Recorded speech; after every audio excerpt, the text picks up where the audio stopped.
சமைக்க சோம்பேறியாக இருக்கிறப்ப இந்த ஸ்நாக்ஸ் ரெசிப்பியை செஞ்சு பாருங்கள்.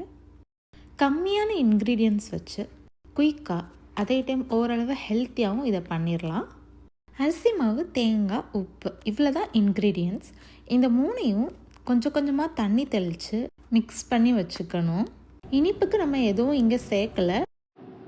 உங்களுக்கு வேணும்னா கொஞ்சம் கருப்பட்டி இல்லை சர்க்கரை இந்த டைமில் மாவு கூட சேர்த்தே பிசைஞ்சு வச்சுக்கோங்க.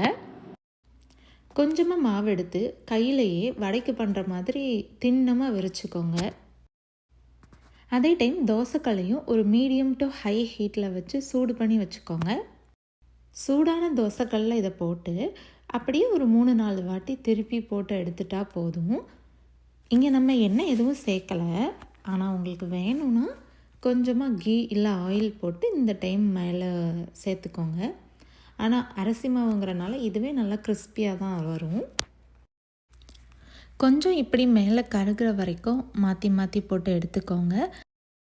மேலே கிறிஸ்பியாகவும் உள்ளே கொஞ்சம் சாஃப்டாகவும் இருக்கும். ஆயில், சுகர் எதுவுமே போடாதனால இது ஓரளவு ஹெல்த்தியாக தான் இருக்கும். இது கூடவே நீங்கள் சிறுபயிறு வேக வச்சு அந்த மாதிரி கொடுத்தீங்கன்னா ஒரு ஃபுல் மீலாகவே இருக்கும். இதில் ஒன்று சாப்பிட்டாலே நல்லா ஃபில்லிங்காக தான் இருக்கும். நான் இங்கே கொஞ்சமாக தேன் மேலே ஊற்றியிருக்கேன்.